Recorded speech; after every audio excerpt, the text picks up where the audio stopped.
Ma'am आपका नाम क्या है? पहले आकांक्षा से। नमस्कार दोस्तों, इसमें उत्तर प्रदेश लोक सेवा आयोग के गेट पर नंबर 3 पर उपस्थित हुए इंटरव्यू चल रहा है। मैम आई हैं, आकांक्षा सिंह नाम की मैम है, जो कि यूपीपीएससी का इंटरव्यू देकर निकल रही है। मैम आपका इंटरव्यू कैसा गया? अभी तो लग रहा है ठीक गया, बाकी नंबर बताएंगे एग्जैक्टली कैसा गया। तो मैम का अटेम्प्ट आपका क्या था? पहला इंटरव्यू था मेरा। अटेम्प्ट मैंने पहले भी दिए, बट सीरियसली पढ़ाई करके ये मेरा दूसरा अटेम्प्ट था। इसके पहले आप कहीं जॉब में थी? मैं करंटली जॉब करती हूँ। क्या कर रही हैं? मैं MHA में हूँ, मिनिस्ट्री ऑफ होम अफेयर्स में। तो आपका कैसा इंटरव्यू गया? आपके बैकग्राउंड से पूछा गया? नहीं, बैकग्राउंड से ज़्यादा कुछ नहीं पूछा गया।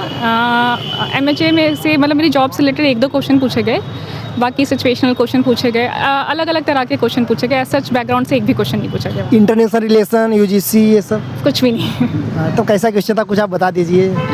मतलब एक क्वेश्चन था कि न्यूट्रिशन ठीक करने के लिए आप क्या करेंगे, और कौन सी न्यूट्रिशन की कमी है। बेसिकली अगर आपको 4 विटामिन दी जाए तो आपकी पॉलिसी फोकस में कौन सी 2 विटामिन होनी चाहिए सबसे ऊपर, ये क्वेश्चन था। एक क्वेश्चन था कि पेपर में आपको पेन या पेंसिल दिया जा रहा है, तो आप किससे लिखना पसंद करेंगे ताकि वो बिल्कुल इटर्निटी तक सेव रहे।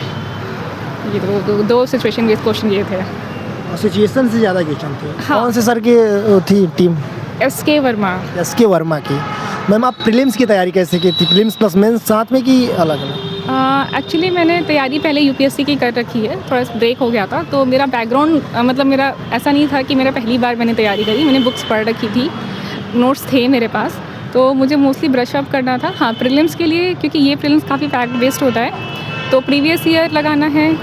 कोई भी एक टेस्ट सीरीज ज्वाइन कर ले, जो भी जिसको पसंद है वो कर ले, और बेसिकली उसके जो आंसर्स है वो आपको बिल्कुल बाय हार्ट याद होने चाहिए। नंबर कितने आ रहे हैं मैटर नहीं करता, क्योंकि अगर आप आंसर्स याद करोगे, आप कम से कम कुछ नहीं तो हर में 100 भी हुए, अगर आपने 20 भी लगाए, तो इतने आंसर्स अगर आप याद कर लेते हो तो वो आपको एग्जाम प्रेशर में कहीं ना कहीं किस तरह से वो हेल्प कर देता है। कोई ना कोई स्टेटमेंट कहीं ना कहीं वो लिंक हो जाती है। आप ऑफलाइन कोचिंग की थी? नहीं, मैंने UPSC के टाइम जब मैंने प्रिपरेशन करती थी तब कोचिंग की थी, अभी कोई नहीं की है। UPSC की आप कोचिंग की हैं? हाँ, तो दिल्ली की प्रयागराज? दिल्ली। कौन सी कोचिंग? वाजीराम। वाजीराम। मैम आप मेंस के आंसर राइटिंग के बारे में आप अपने थोड़ा तकनीकी बता दीजिए। मेंस की आंसर राइटिंग का, क्योंकि मैंने पहले भी मेंस दिए हुए हैं तो मुझे आइडिया है। बाकी क्या था, आंसर राइटिंग में प्रॉपर इंट्रोडक्शन, कंक्लूजन, पॉइंट्स होने चाहिए, कुछ फैक्ट्स होना चाहिए, कुछ डेटा होना चाहिए, और ये धीरे धीरे प्रैक्टिस से ही आएगा। प्रैक्टिस से ज़्यादा मुझे लगता है एक मॉडल आंसर देख के उसे लर्न कर लेना चाहिए, क्योंकि अगर आपके दिमाग में कुछ है ही नहीं तो आप क्या लिखोगे। उसके लिए आपको कुछ आंसर्स 50-100 आंसर्स याद होने चाहिए। मैम NCERT का क्या महत्व है इसमें?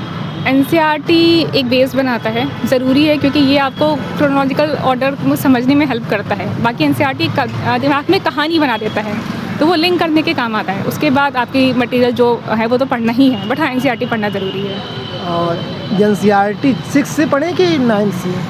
11th-12th भी बहुत है, क्योंकि मोस्टली NCERT आपका बेस के लिए ही ज़रूरी है। बाकी फिर आपको लक्ष्मीकांत हो गया या स्पेक्ट्रम हो गया, ये तो पढ़ना ही पड़ेगा। लक्ष्मीकांत कितना महत्व है? लक्ष्मीकांत से बाहर तो पॉलिटी में कुछ नहीं आता। और हिस्ट्री के लिए? स्पेक्ट्रम। हाँ। इकोनॉमिक्स के लिए क्या की थी ma'am? Economics mostly newspaper article, क्योंकि इकोनॉमिक्स बहुत ज़्यादा डेप्थ में नहीं पूछा जाता है। जो करंट इश्यूज़ होते हैं या जो चल रहे होते हैं उसी में से होता है, तो मोस्टली वो ऑनलाइन सोर्सेस से कवर हो जाता है। और न्यूज़ मतलब करंट अफेयर के लिए आप मैगजीन, न्यूज़पेपर कौन सी फॉलो की थी? मेंस के टाइम? मेंस प्रीलिम्स दोनों के टाइम तो मैंने एक कोचिंग की मैगजीन ली थी। मेंस के टाइम भी मैंने सेम कोचिंग की ही ली थी। तो क्लास प्रतिदिन नहीं लेती थी? नहीं, क्लास नहीं लेती थी। समय भी बचता है इससे। मैम महिलाओं के लिए आपका क्या कहना है कि जो आज महिलाएं तैयारी करना चाहती हैं, यूनिवर्सिटी में पढ़ रही हैं लड़कियां, उनके लिए चुनौतीपूर्ण होता है। घर वाले प्रेशर देते हैं कि 3 साल समय है, 4 साल समय है, आपको निकालना है, तो उनके लिए, उनके मम्मी पापा के लिए क्या कहना है इनकी? मम्मी पापा के लिए 3-4 पढ़ने का मौका देना चाहिए मम्मी पापा का। बाकी जिसको जो टाइम मिल रहा है, मुझे लगता है जो 3-4 साल टाइम है ना, वो जो कहने की बात है, अगर इंसान को पता है ना उसके पास टाइम कम है तो वो ज़्यादा सीरियसली पढ़ाई करता है, इर्रिस्पेक्टिव ऑफ उन लोगों के जिनको लगता है यार कल कर लेंगे, परसों कर लेंगे, अभी तो टाइम ही टाइम है। बाकी पेरेंट्स को प्रमोट करना चाहिए, और करते भी हैं, ऐसा कुछ ज़रूरी नहीं है। और बहुत ज़्यादा पढ़ाई पे मुझे ऐसा लगता है अगर पढ़ने में इंसान अच्छा है, डेडिकेशन है, तब उसको फोकस करो। अदरवाइज बहुत सारी फील्ड है आजकल, तो जिस फील्ड में इंटरेस्ट है उस फील्ड में प्रमोट करना चाहिए। मतलब मैम 12th के बाद तैयारी करनी चाहिए कि आप पहले अपना बैकग्राउंड बना लीजिए तब? ये पर्सनल चॉइस है। इससे असफलता भी इसमें चांस अधिक रहता है, और अधिक लोग इसमें सिविल सर्विस में मध्यम वर्ग से आते हैं, तो उनके लिए ग्रेजुएशन में थोड़ा बहुत पढ़ ले, बाकी ग्रेजुएशन के बाद ही तैयारी करनी चाहिए, क्योंकि फिर बहुत ज़्यादा प्रेशर भी बिल्डअप हो जाएगा अगर आप बहुत पहले से तैयारी करना भी शुरू कर दोगे तो। हाँ, लेकिन एक प्रॉपर तैयारी के लिए लगभग 2 साल का टाइम तो लगता है। कंसिस्टेंसी कैसे बनाएं? 4 दिन पढ़ते हैं, 2 दिन नहीं पढ़ पाते, इसी से सब काम गड़बड़ हो जा रहा है मेरा। वो तो बनाना ही पड़ेगा, नहीं बनाओगे तो फिर ऐसा होता है कि आप पढ़ोगे भी, आप 1-2 स्टेज क्लियर भी करोगे, बट आपका रिजल्ट नहीं आएगा। तो जिस दिन आपने ये सोच लिया कि अब मैं जो बेस्ट दे सकता हूँ मुझे देना ही है, तो उस दिन आपको करना ही पड़ेगा, कोई ऑप्शन नहीं है। बहुत धन्यवाद मैम, मैं आपको शुभकामनाएं देता हूँ कि आपका सिलेक्शन हो। Thank you.